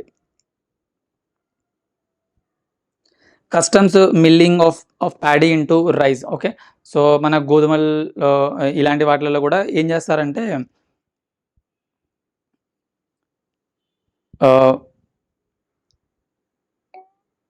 దాన్ని ఈ మిల్లర్స్ మీరు వినే ఉంటారు. సో వాళ్ళు they are not directly doing any agricultural activities, డైరెక్ట్గా అగ్రికల్చర్ ఏం చేయట్లేదు. వాళ్ళు దాన్ని రైతుల దగ్గర నుంచి కొనుక్కొని దాన్ని ప్యాడీ నుంచి రైస్కి కన్వర్ట్ చేస్తున్నారు దాన్ని. సో ఇది అగ్రికల్చరల్ యాక్టివిటీ కాదు అని చెప్పి ఇక్కడ మనకు క్లియర్గా వచ్చేస్తుంది. Okay, in view of the above it is clarified that the milling of paddy into rice is not eligible for exemption. అది ఒకటి గుర్తుపెట్టుకోండి. జనరల్గా మీరు విజువలైజ్ చేసుకునే మీకు అర్థమైపోతుంది, రైతులు డైరెక్ట్గా దాన్ని ఏం చెయ్యరు. ఎడ్యుకేషన్ సర్వీసెస్ కోసం మనం ఒక్కసారి మాట్లాడుకుందాం. ఎడ్యుకేషన్ సర్వీసెస్లో మనకు ఎలాంటి ఎగ్జామ్షన్స్ ఉంటాయి అనేది. Services provided by an educational institutions to it's students, faculty and staff. So ఒక ఎడ్యుకేషనల్ ఇన్స్టిట్యూషన్ ఎన్ని రకాల సర్వీసెస్ ఇవ్వచ్చు అంటే, ఎంతమందికి ఇవ్వచ్చు అంటే స్టూడెంట్స్కి ఇవ్వచ్చు. ఒక స్కూల్ని ఇమాజిన్ చేసుకోండి, స్కూల్లో పిల్లలు ఉంటారు అంటే స్కూల్ పిల్లలకి సర్వీస్ ఇస్తుంది. ఫ్యాకల్టీకి అంటే ఫ్యాకల్టీ కూడా కొన్ని రకమైన ఫెసిలిటీస్ ఇస్తుంది. అండ్ స్టాఫ్ అంటే ఫుడ్ పెట్టడం అలాంటివి. స్టాఫ్ అంటే అక్కడ వాళ్ళకి అన్ని ఏర్పరచడానికి ఉన్న వాళ్ళకు కూడా ఇస్తుంది. సో ఇవన్నీ ఎగ్జామ్షన్ కేటగిరీలో వస్తాయి, కాకపోతే కండిషన్స్ చాలా ఉంటాయి, వినండి మొత్తం. By an educational institution by way of conduct of entrance examination against a consideration in the form of entrance fees. So కొన్నిసార్లు మనం ఒక కాంపిటేటివ్ ఎగ్జామ్ రాయడానికి ఒక ఎంట్రన్స్ ఎగ్జామ్స్ రాస్తుంటాం కదా, అట్లా ఏదైనా ఇన్స్టిట్యూషన్ ఆర్ ఎడ్యుకేషనల్ ఇన్స్టిట్యూషన్ ఆ ఎంట్రన్స్ ఎగ్జామ్ని కండక్ట్ చేస్తుందంటే ఆ కండక్ట్ చేయడానికి తీసుకున్న డబ్బుల పైన GST పడదు అని చెప్పి ఇక్కడ అర్థం చేసుకోవచ్చు. ఓకే, సో ఇది బై అంటే ఎడ్యుకేషనల్ ఇన్స్టిట్యూషన్ ఇచ్చే సర్వీసెస్. ఇక్కడ చూద్దాం. An educational institution by way of అంటే ఇది ఎడ్యుకేషనల్ ఇన్స్టిట్యూషన్కే సర్వీస్ ఇస్తున్నాం మనం బయట వాళ్ళకి ఎగ్జామ్షన్స్ ఉన్నాయంటే కొన్నే ఉన్నాయి.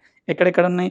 Transportation of students, faculty, staff. ముగ్గురు ఉన్నారు కదా, చదువుకోవడానికి పిల్లలు, చదువు చెప్పడానికి ఫ్యాకల్టీస్, వాళ్ళని అరేంజ్ చేయడానికి స్టాఫ్. ఈ ముగ్గురుని ట్రాన్స్పోర్ట్ చేయడానికి ఎవరైనా ట్రాన్స్పోర్ట్ సర్వీసెస్ ఇస్తే వాళ్ళకు కూడా ఎగ్జామ్షన్ వస్తుంది. అది ఎడ్యుకేషనల్ ఇన్స్టిట్యూషన్కి మాత్రమే. Catering including any mid day meal scheme sponsored by the central government, state government are union territory. Okay, so ఆ పిల్లలకి తిండికి సంబంధించిన క్యాటరింగ్ సర్వీసెస్ ఇస్తున్నారంటే వాటిపైన కూడా GST ఎగ్జామ్షన్ ఉంటుంది. మిడ్ డే మీల్ సంబంధించి మనకు కొత్తగా వస్తున్నాయి కదా, వాటిపైన కూడా GST ఎగ్జామ్షన్ ఉంటుంది. Security or cleaning or house keeping services performed in such educational institution. So అందులో సెక్యూరిటీ అంటే బయట నిలబడతారు కదా, సెక్యూరిటీ లోపల కూడా ఉండొచ్చు. ఆ సెక్యూరిటీ వాళ్ళు సర్వీసెస్ వాళ్ళు ఏం చేస్తారు, ఒక సెక్యూరిటీ ఏజెన్సీ ఆ స్కూల్కి ఇస్తుంది కదా, ఆ సర్వీసెస్ పైన కూడా GST పడదు. క్లీనింగ్, వాష్రూమ్స్ క్లీన్ చేయడానికి, మెయింటెనెన్స్ చేయడానికి, హౌస్ కీపింగ్ వాటిపైన కూడా ఎగ్జామ్షన్ ఉంది. అంటే ఈ ట్రాన్స్పోర్టేషన్ వాళ్ళకు ఉంది, ఆ ఫుడ్ ప్రొవైడ్ చేసే వాళ్ళకు ఉంది, ఆ సెక్యూరిటీ వాళ్ళకు ఉంది, హౌస్ కీపింగ్ వాళ్ళకు ఉంది, అండ్ క్లీనింగ్ చేసే వాళ్ళకు కూడా ఉంది. అంటే హౌస్ కీపింగ్ జనరల్గా cleaning, housekeeping hand in hand అంటాము. Services relating to admission to or conduct of examination by such institution. So ఆ ఇన్స్టిట్యూషన్ ఏదైనా ఎగ్జామ్స్ కండక్ట్ చేయడానికి అంటే ఎంట్రన్స్ కోసం ఎగ్జామ్స్ కండక్ట్ చేస్తే ఆ కండక్ట్ చేయడానికి డబ్బులు తీసుకుంటే దానిపైన కూడా GST పడదని చెప్పొచ్చు. Supply of online educational journals and periodicals. So ఆన్లైన్లో జర్నల్స్ అవన్నీ అమ్ముతుంటారు కదా, వాటిపైన కూడా అందరికి కాదు. అగైన్ ఈ ఎడ్యుకేషనల్ ఇన్స్టిట్యూషన్ అంటే ఏంటి అనేది ఇక్కడ కింద డెఫినేషన్లో మాట్లాడతాడు. ప్రస్తుతానికి ఒక చిన్న స్కూల్ని ఎగ్జాంపుల్ చేసుకోండి అంతే, ఒక స్కూల్, ఒక కాలేజ్ అలాంటివే ఎగ్జాంపుల్ తీసుకోండి. Don't think of any other institution as your example. So వాళ్ళు కూడా ఈ జర్నల్స్ కానీ పీరియాడికల్స్ ఆన్లైన్లో ఇచ్చే వాటిపైన కూడా GST పడదు. అగైన్ కండిషన్స్ చెప్తాను. However nothing content in sub item 1, 2, 3 of B. 1, 2, 3 of B అంటే 1, 2, 3 transportation, catering, security, cleaning, house keeping shall apply to an educational institution other than an institution providing services by way of preschool education and education up to higher and secondary or equivalent. అంటే pre school వాళ్ళకి మాత్రమే or secondary and higher education ఆ college ఆ level వాళ్ళకి మాత్రమే it is like transportation degree college పిల్లలకు కాదు, okay, catering కూడా వాళ్ళకి కాదు, ఓన్లీ స్కూల్ లెవెల్ వాళ్ళకి మాత్రమే అని చెప్పి మీరు ఇక్కడ అర్థం చేసుకోవచ్చు. Preschool education and education up to higher and secondary are equivalent or education is a part of an approved vacation educational course. So government కొన్ని రకమైన ఎడ్యుకేషనల్ వొకేషనల్ ఎడ్యుకేషన్ అని అంటారు, ఇప్పుడు చాలా తగ్గింది బట్ ఇప్పటికీ కొన్ని దగ్గరలో ఉంది. అలాంటి వాటిపైన కూడా మనం దాన్ని ఎడ్యుకేషనల్ ఇన్స్టిట్యూషన్ కేటగిరీలోకి వెళ్తాం. ఎడ్యుకేషన్ అంటే pre school education up to higher and secondary education and ఈ వొకేషనల్ ప్రోగ్రామ్స్ ఇవన్నీ ఎడ్యుకేషనల్ ఇన్స్టిట్యూషన్ కేటగిరీలోకి వచ్చేస్తాయి. ఇంకా నేషనల్ టెస్టింగ్ ఏజెన్సీ అని చెప్పి ఏదైనా ఎగ్జామ్స్ కండక్ట్ చేయడానికి ఏదైనా ఈ ఏజెన్సీస్ కూడా మనీ ఛార్జ్ చేస్తాయి కదా, వాటి అంటే పే చేస్తాయి కదా, వాటిపైన కూడా జిఎస్టీ పడదు. అదొక అమెండ్మెంట్ జరిగింది, గుర్తుపెట్టుకోండి. అంతగా ఇంపార్టెంట్ కాదు బట్ స్టిల్ ఎగ్జామ్లో ఎప్పుడైనా అడగవచ్చు కాబట్టి మనం చెప్తున్నాం. ఓకే, కొన్ని క్వశ్చన్స్ చూద్దాం. Dharam institute of technology a private engineering college, private అంటున్నాడు గుర్తుపెట్టుకోండి. In MP offers postgraduate engineering programs, all the engineering courses including the distance learning program, postgraduate engineering program offered by DIT are recognized by the law, the Air India Council of Technical Education. Since the DIT imparts education as a part of a curriculum for obtaining a qualification recognized by the law, the same is an educational institution. Okay, so educational institution lo మనం ఎలా చూడాలంటే ఇందాక చెప్పిన categories plus they are offering a qualification which is recognised by law. అంటే వాళ్ళకు certification ఇవ్వాలి, ఆ certification కూడా ఇట్స్ రికగ్నైజ్డ్ బై లా. ఇప్పుడు నేను ఒక క్లాస్ చెప్తాను, నేను ఒక సర్టిఫికేషన్ ఇష్యూ చేస్తాను, ఆ సర్టిఫికేషన్ ఏదైనా లా ప్రకారం రికగ్నైజ్డ్ అయిందా? కాదు. నేను జస్ట్ కింద ఒక సర్టిఫికేషన్ ఇచ్చేసి నేను ఏదో ఒకటి ఒక అకౌంటింగ్ అనో లేదా ఏదో ఒక క్లాస్ చెప్తాను, ఒక కోర్స్ చెప్తాను, ఒక 20 డేస్కి రమ్మంటాను, కంప్యూటర్ కోర్సు, ఎక్సెల్ అవి ఇవని చెప్పేసి నేను మీకు నేర్పిస్తాను. మేబీ మీకు అది యూజ్ అవుతుండొచ్చేమో, మేబీ మీరు ఎగ్జామ్ ఇంటర్వ్యూ క్రాక్ చేస్తుండొచ్చేమో. ఆ సర్టిఫికేషన్ మీరు ఎక్కడ వాడలేరు, అదేం వాడచ్చు వాడకపోవచ్చు but it's not recognised by law. So నాకు ఎగ్జామ్షన్ ఉండదు, నేను జిఎస్టీ కలెక్ట్ చేసుకోవాల్సిన అవసరం ఉంటుంది. Little ways pre public school is a school located in Tamil Nadu. The school has two branches, one is preschool and another is a secondary higher education affiliated to CBSE. A preschool and higher secondary educations are educational institutions, thus the Little Ways public school qualifies as an educational institution. ఇప్పుడు ఇక్కడ కొడవంత ఏంటంటే అది educational institution కాదని చెప్పడానికి అన్నాడు. So pre school వస్తుంది and higher and secondary school వరకు కూడా వస్తుంది. కాళదృష్టి ITI Gorakhpur is engaged in providing skill development courses in other than designated trades notified under the Apprenticeship Act 1961. Since courses offered by Kaladrishti ITI are not in designated trades notified under the Apprenticeship Act 1961, education provided by it is not approved by the vocational educational courses as defined above. Resultantly, it does not qualify as educational institution. అంటే ఈ vocational courses మొత్తం government notify చేస్తుంది, apprenticeship act ప్రకారం అది notify అవుతుంది. అలా యాక్టివ్లో applicable కానీ ఏ course అయినా సరే అది వెకేషనల్ కోర్సెస్ అవి రాదు. అంటే ఇప్పుడు నేను కూడా ఒక చిన్నగా కంప్యూటర్ ట్రైనింగ్ అని చెప్పి పెట్టుకోవచ్చు, అది కూడా వెకేషనల్ లెక్కనే ఉంటుంది. మేబీ మీకు ఎంప్లాయ్మెంట్కి యూజ్ అవుతుండొచ్చేమో, కానీ అది ఎక్కడ ఏ యాక్ట్ కింద కూడా అది రికగ్నైజ్ అవ్వలేదు కాబట్టి జిఎస్టీ ఎగ్జామ్షన్ ఉండదు. ప్రైవేట్ ITIs, సో మనం ఇక్కడ చూడాల్సింది ఏంటంటే ఒకటి ఇలాంటి యాక్ట్ కిందనన్నా ఇంక్లూడ్ అయ్యి ఉండాలి, లేదంటే వాళ్ళు ఇచ్చే సర్టిఫికేషన్ ఏదైనా లా ప్రకారమైన రికగ్నైజ్డ్ అయ్యి ఉండాలి. Private ITIs qualify as educational institution if the educational provided by ITIs are approved by the vocational educational course as defined above. So వాళ్ళు ప్రైవేట్ ITIs కూడా ఉంది, కాకపోతే వాళ్ళకి ఇచ్చే కోర్సెస్ వెకేషనల్ ఎడ్యుకేషనల్ కోర్సెస్ కింద ఇంక్లూడ్ అయ్యి ఉండాలి. Accordingly services provided by private ITI only in respect of designated trades notified under the Apprenticeship Act 1961 or exempt from GST under this entry. Services in respect of other designated trades are liable for GST. So వాళ్ళు ఇచ్చిన list ప్రకారం ఇచ్చే courses మాత్రమే ఉంటుంది, అలా కాకుండా ఇంకా వేరే వాటిపైన GST పడుతుందని చెప్పి మనం ఇక్కడ అర్థం చేసుకోవచ్చు. ఇంకా కొంచెం ముందుకు వెళ్దాం. Further in the case of designated trades services provided by private ITIs by way of conduct of entrance examination against consideration in the form of entrance fee will also be exempted. ఇందాక మనం మాట్లాడుకున్నాం, ఏదైనా entrance examination వాళ్ళు conduct చేసినా సరే, వాళ్ళు ఏమైనా GST దానికి సంబంధించి ఫీజు తీసుకున్నా సరే, అమౌంట్ తీసుకున్నా సరే దానిపైన GST పడదు. ఎప్పుడు పడదు అంటే వాళ్ళు ఈదర్ ఎడ్యుకేషనల్ ఇన్స్టిట్యూషన్ అయి ఉండాలి, లేదంటే వాళ్ళు ఇచ్చే వెకేషనల్ కోర్సెస్ రికగ్నైజ్డ్ అయ్యి ఉండాలి. అంటే వాళ్ళకు ఆ శాంక్టిటీ రావాలి, ఆ రికగ్నిషన్ రావాలి. రికగ్నిషన్ వచ్చిన తర్వాత మీరు ఎగ్జామ్స్ కండక్ట్ చేసుకున్నా సరే ఆ డబ్బులపైన మీరు GST కలెక్ట్ చేసుకోవాల్సిన అవసరం లేదు. Moreover in respect of such designated trades services provided to private ITIs relating to admission to or conduct of examination by a private ITIs will also be exempted. ఇందాక చెప్పాను. Government ITIs కూడా ఎగ్జామ్షన్లోకి వస్తాయి. So దీన్ని మళ్ళీ చెప్పాల్సిన అవసరం లేదు. Unrecognised educational institutions పైన అంటే ఇప్పుడు అన్రికగ్నైజ్డ్ అంటే మన లాంటిది CA క్లాసెస్ కావచ్చు, CMA క్లాసెస్ కావచ్చు, CS క్లాసెస్ కావచ్చు, ఇవన్నీ అన్రికగ్నైజ్డ్. సో వీటిపైన GST పడుతుంది. Super minds A coaching institution in Raipur provides coaching for institution of banking personal selection probationary officers exam. So ఈ బ్యాంక్ సెలక్షన్ సంబంధించిన ఒక ఎగ్జామ్కి సంబంధించి ఈ యొక్క ప్రైవేట్ ఇన్స్టిట్యూషన్ క్లాసెస్ కండక్ట్ చేస్తుంది.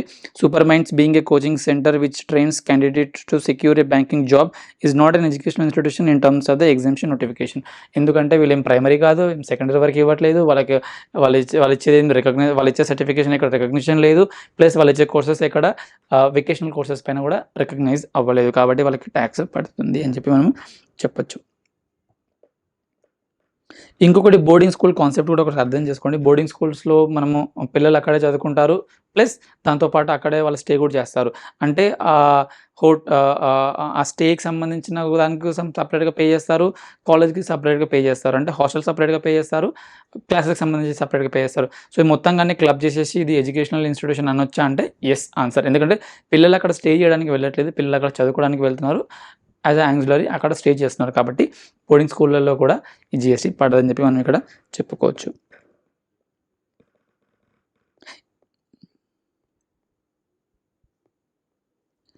IIMs కూడా అందరు వినే ఉంటారు. సో IIMs వాళ్ళు క్లాసెస్ కండక్ట్ చేస్తారు, వాళ్ళు సర్టిఫికేషన్ ఇష్యూ చేస్తారు. ఆ certificate is recognised by law first of all. As per act కూడా ఇట్స్ రికగ్నైజ్డ్, IIMs యాక్ట్ 2017 ప్రకారం. అదర్వైజ్ ఆల్సో వాళ్ళు ఒక్కసారి చదువుకొని బయటకు వచ్చినాక వాళ్ళు lakhs ప్యాకేజ్ కొడతారు, మీరు వినే ఉంటారు. కాకపోతే వాళ్ళు ఏం చేస్తారా అంటే ఒక్కొక్కసారి 7 డే అని చెప్పి ఒక ప్రోగ్రామ్ సపరేట్గా కండక్ట్ చేస్తారు. 7 day programme, 15 day programme, 30 day programme అని. సార్ అట్లా ఉంటాయి అంటే నిజంగా ఉంటాయి. సో వాళ్ళ ఫీజులు కూడా ఎట్లా ఉంటాయి అనుకుంటున్నారు, lakhsలో ఉంటాయి. 7 డే ప్రోగ్రామ్స్కి ఒక 2.5 lakh, ఒక 15 days రెసిడెన్షియల్ ప్రోగ్రామ్కి ఒక 4.5 lakh, 7 lakhs ఆ రేంజ్లో ఉంటాయి. కాకపోతే అది అందరూ జనరల్ స్టూడెంట్ కమ్యూనిటీ వెళ్ళదు. జనరల్గా ప్రొఫెషనల్ కమ్యూనిటీ, పోస్ట్ క్వాలిఫికేషన్, లేకపోతే ఒక 5 years అయిపోయిన వాళ్ళు, లేకపోతే ఇండస్ట్రీలో ఒక 10 years జాబ్ చేసిన వాళ్ళు, ఇంకా అప్ స్కిల్ చేసుకోవడానికి అట్లా కొన్ని స్పెసిఫైడ్ కేటగిరీ ఆఫ్ పీపుల్ మాత్రమే ఈ IIMsలో ఆ షార్ట్ కోర్సెస్కి వెళ్తారు. ఆ షార్ట్ కోర్సెస్ వల్ల వాళ్ళకి ఏం సర్టిఫికేషన్ ఇవ్వరు, ఇచ్చినా కానీ అది లాకి రికగ్నైజ్డ్ కాదు, వాటిపైన GST పడుతుంది. అలా కాకుండా డిప్లొమా కోర్సెస్ టైప్లో ఉంటాయి, అంటే 1 years and above కోర్సెస్ ఉంటాయి. ఆ కోర్సెస్ పైన మీరు లైక్ క్యాట్ క్రాక్ చేసి IIMsలో వెళ్ళారు అంటే ఆ ఫీజు పైన GST పడదు. అలా కాకుండా ఇప్పుడు నేను ఉన్నాను యాజ్ ఎ క్వాలిఫైడ్, నేను వాళ్ళకు అప్పుడప్పుడు కొన్ని గూగుల్లో కూడా యాడ్స్ వస్తుంటాయి, కొన్ని పర్సనల్ కూడా వస్తుంటాయి. మీరు ఈ కోర్స్ చేస్తారా, 15 daysకి ఇంత అమౌంట్, 2.5 lakh, 3.5 lakh, 7 daysకి రెసిడెన్షియల్ ప్రోగ్రామ్స్ ఇక్కడ ఉన్నాయి బెంగళూరులో లేకపోతే అహ్మదాబాద్లో అని చెప్పేసి. నేను అలా వెళ్ళాను అంటే దానిపైన GST పడుతుంది.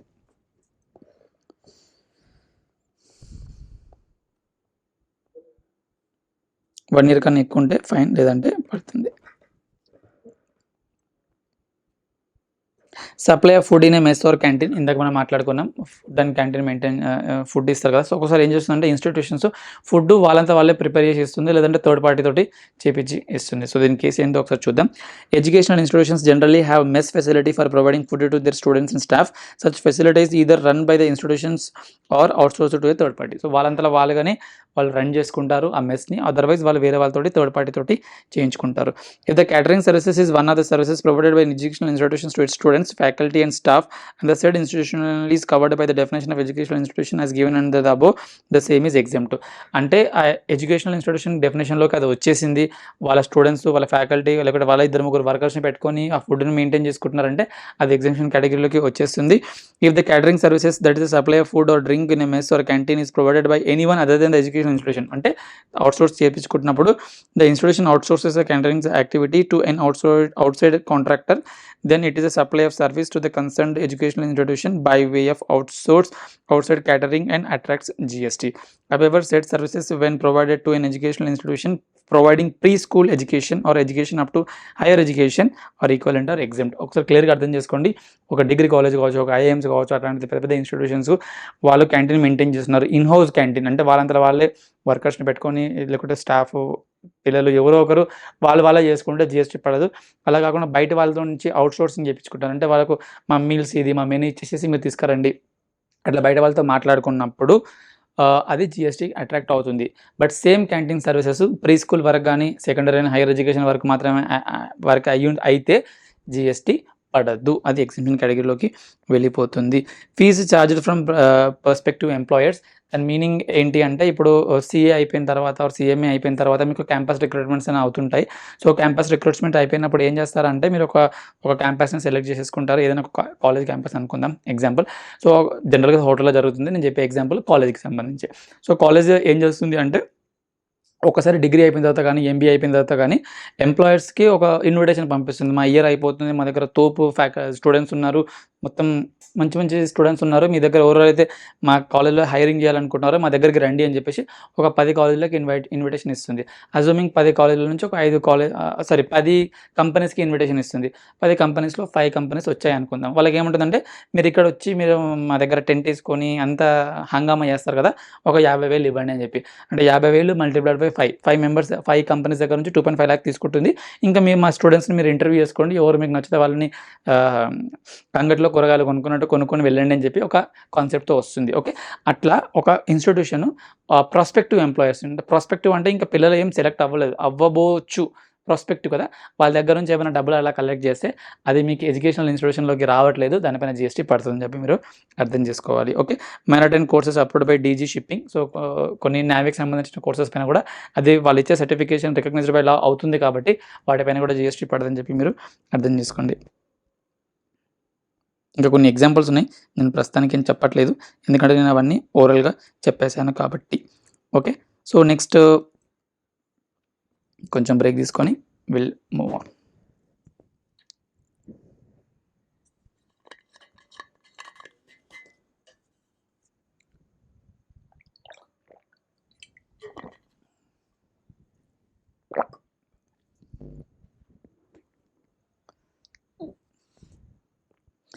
Health services by a veterinary clinic in relation to health care of animals or birds. So యానిమల్కి సంబంధించి బర్డ్స్కి సంబంధించి హెల్త్ కేర్ చేస్తారు కదా వెటర్నరీ డాక్టర్స్ అని, అవి ఎగ్జామ్షన్ కేటగిరీలోకి వచ్చాయి. వాళ్ళు ఏం జీఎస్టీ కలెక్ట్ చేసుకోవాల్సిన అవసరం లేదు. Services by way of health care services by a clinical establishment or authorised medical practitioner or paramedics. So మీరు ఏదైనా క్లినిక్ వెళ్ళినప్పుడు వాళ్ళు ఇచ్చే బిల్లు పైన జీఎస్టీ ఎందుకు ఉండదంటే అది ఎగ్జామ్షన్ కేటగిరీలో ఉంది అని చెప్పి అర్థం చేసుకోండి. Services provided by way of transportation of a patient in ambulance other than those specified in the above. Okay, so పేషెంట్ని హాస్పిటల్కి ఆర్ హాస్పిటల్ నుంచి ఇంటికి అంబులెన్స్లో తీసుకెళ్తారు కదా, వాటిపైన కూడా జీఎస్టీ పడదని చెప్పి అర్థం చేసుకోండి. However nothing in this entry shall apply to service provided by a clinic establishment by way of providing room other than those ICU or CCU or intense cardiac care unit, neonatal intense care unit having room charges exceeding 5,000 per day to a receiving health care services. అంటే మనం ఏమనుకున్నాము, ఈ clinical ఎస్టాబ్లిష్మెంట్కి GST పడదు, కరెక్టే, నువ్వు ఇచ్చే treatment పైన పడదు, కానీ ఒక రూమ్ పెట్టేసేసి అక్కడ వాళ్ళకి నువ్వు రూమ్ ఛార్జెస్ చేసుకున్నావు అండ్ రూమ్ అమౌంట్ 5,000 కన్నా ఎక్కువ ఉంది అంటే జీఎస్టీ పడుతుంది. కానీ అన్నిటిపైన కాదు, అందులో కూడా మనకు ICUలు అని, CCUలు అని, NICUలు అని, ICCUలు అని ఇలాంటి ఇంటెన్సివ్ కేర్ యూనిట్స్ ఉంటాయి కదా, వాటిపైన జీఎస్టీ పడదు. అగైన్ మామూలుగా అయితే ఈ క్లినిక్స్ పైన జీఎస్టీ పడదు. రూమ్ని మీరు రెంట్కి ఇస్తున్నారు, అది అంటే పర్ డేకి అట్లా 5,000 కన్నా ఎక్కువ ఉంది అంటే పడుతుంది. బట్ అందులో కూడా మీరు ICUలు, CCUలు, NICUలు, ICCUలు అలాంటి ఇంటెన్స్ కేర్ యూనిట్కి సంబంధించిన వాటి కోసం జీఎస్టీ పడదని చెప్పి అర్థం చేసుకోండి. Services provided by card blood bank by way of preservation of stem cells. ఇది ఎగ్జామ్షన్ కేటగిరీలో ఉండే, దాన్ని తీసేశారు అంటే దాని మీనింగ్ ఇప్పుడు ప్రస్తుతానికి అది ట్యాక్సబుల్ కేటగిరీలోకి వచ్చింది.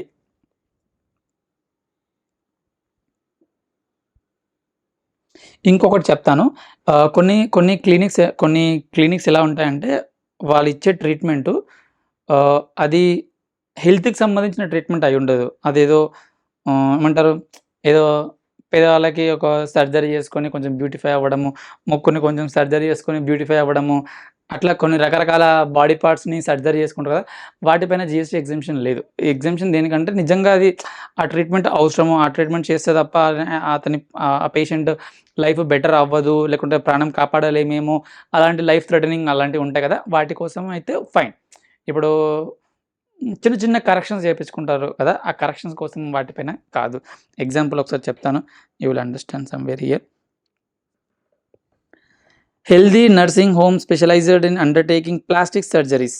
ప్లాస్టిక్ సర్జరీస్ ఇప్పుడు రోజులలో వినని వాళ్ళు ఉండరు.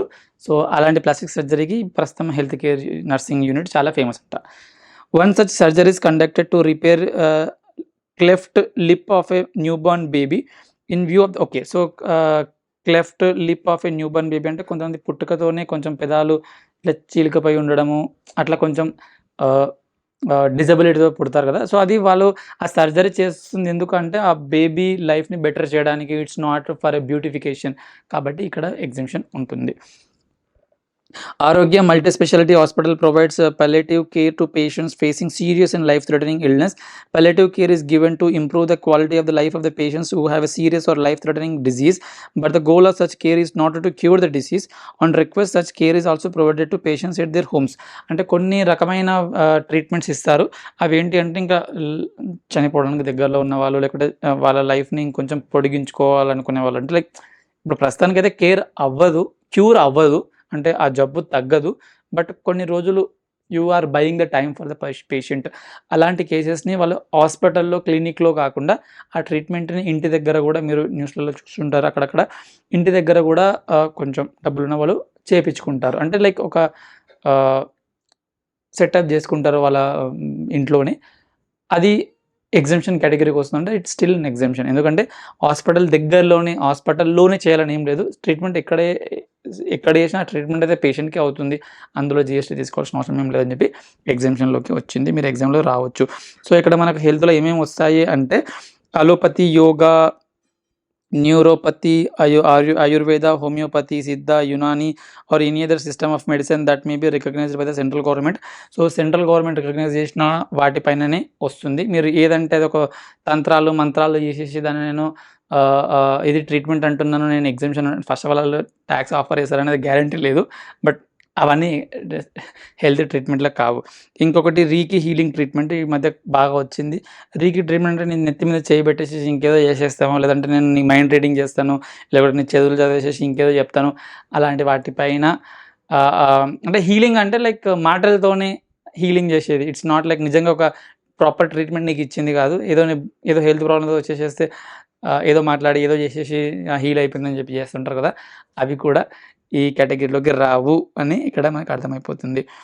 Thus, diagnostic and investigative services of disease provided by the pathological labs are not liable to GST.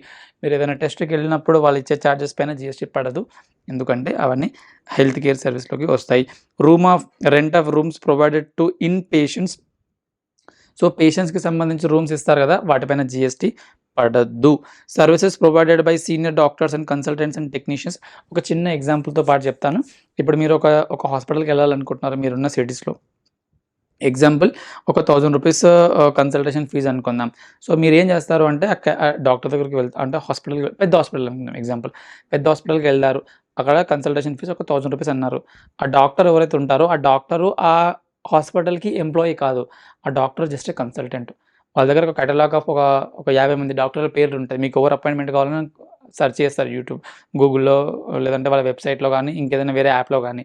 ఒక డాక్టర్ పర్టికులర్ జబ్బుకు సంబంధించిన డాక్టర్ని మీరు సెలెక్ట్ చేసుకున్నారు, టైంని సెలెక్ట్ చేసుకున్నారు, క్లిక్ కొట్టారు. అంటే ఒక అతను 10 o'clock రమ్మన్నాడు, మీరు 10 o'clock వెళ్ళారు.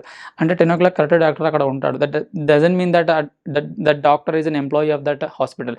ఆ హాస్పిటల్లో ఆ డాక్టర్ ఎంప్లాయీ కాదు, ఎంప్లాయర్ రిలేషన్షిప్ లేదు, is just a consultant.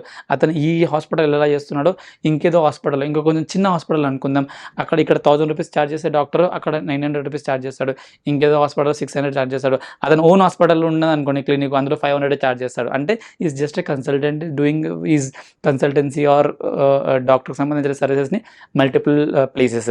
So ఇప్పుడు క్వశ్చన్ ఏమొస్తుంది అంటే, ఇప్పుడు ఆ డాక్టర్ కూడా హాస్పిటల్కి సర్వీస్ ఇస్తున్నాడు, ఏమని ఆ ట్రీట్మెంట్ ఇచ్చేది, దీనిపైన ఎగ్జెంప్షన్ ఉందా అంటే ఎస్, ఎగ్జెంప్షన్ ఉంది, అది హెల్త్ కేర్లోకి వస్తుంది.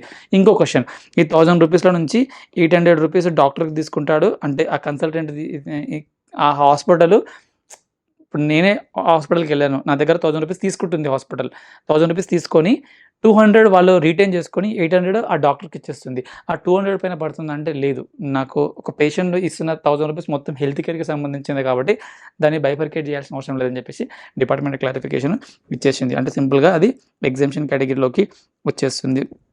Food supply to patients, so patients కి ఏమైనా ఫుడ్ సప్లై చేస్తే దానిపైన కూడా GST ఏమీ పడద్దు, దానిపైన ఎట్లా వాళ్ళు ITC కూడా తీసుకోరు. ఓకే. అంబులెన్స్